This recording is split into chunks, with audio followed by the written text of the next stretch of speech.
करेली सिंगारावा हो ना कवले के चढ़ल आइले भैयावा हो कि कहाँ जाइलू मैया करे सिंगारावा हो कि कहाँ जाइबू ना मैया के सिंगारावा हो कि कहाँ के ताजा लिया हो कि उनु के घरवाना हमारो नारी दयारिया हो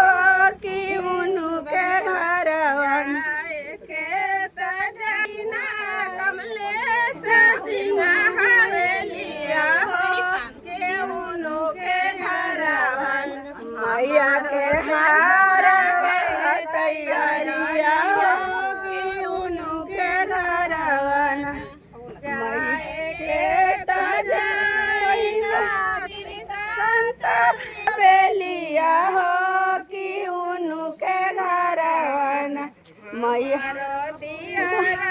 के तैयारिया हो कि उनु के घरवाना हमारो कलश के तैयारिया हो कि उनु के हमारा सेनुरा के तैयारिया हो कि उनु के घरवाना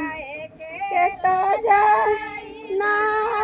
तुला बाबू दुआरी हो कि उनु के